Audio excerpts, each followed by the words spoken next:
Hello friends, welcome back to the new video. In this video guys, we are going to talk about how to solve Bluetooth problem in our Vivo phone device. Guys, you have problem in your Bluetooth setting, so I don't worry guys. In this video guys, I will show you guys how can you solve your Bluetooth problem in your Vivo phone device. So before starting video friends, I want to tell you, if you're new in my channel and you are watching my video first time, so first of all go and subscribe my channel, click the bell icon and like my videos. So now let's start video. First of all, open your phone setting.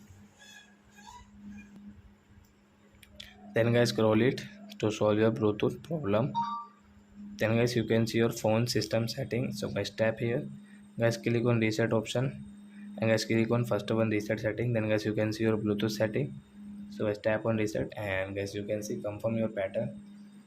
So guys, don't worry guys, you have any pattern, pin and password. So guys, draw your pattern. So guys, I will draw my pattern, and guys, you can see again reset settings. So guys, tap here. So setting has been reset in our Vivo phone device. Then guys, you can use your Bluetooth setting without any problem. After that guys, you have any problem, so don't worry guys, take a screenshot of your phone model number and guys send me on comment section. I will check guys, I will help you friends. What's your Bluetooth problem? Okay friends, bye bye, thanks for watching. But before going guys, please go and like my video, subscribe my channel. Bye bye friends.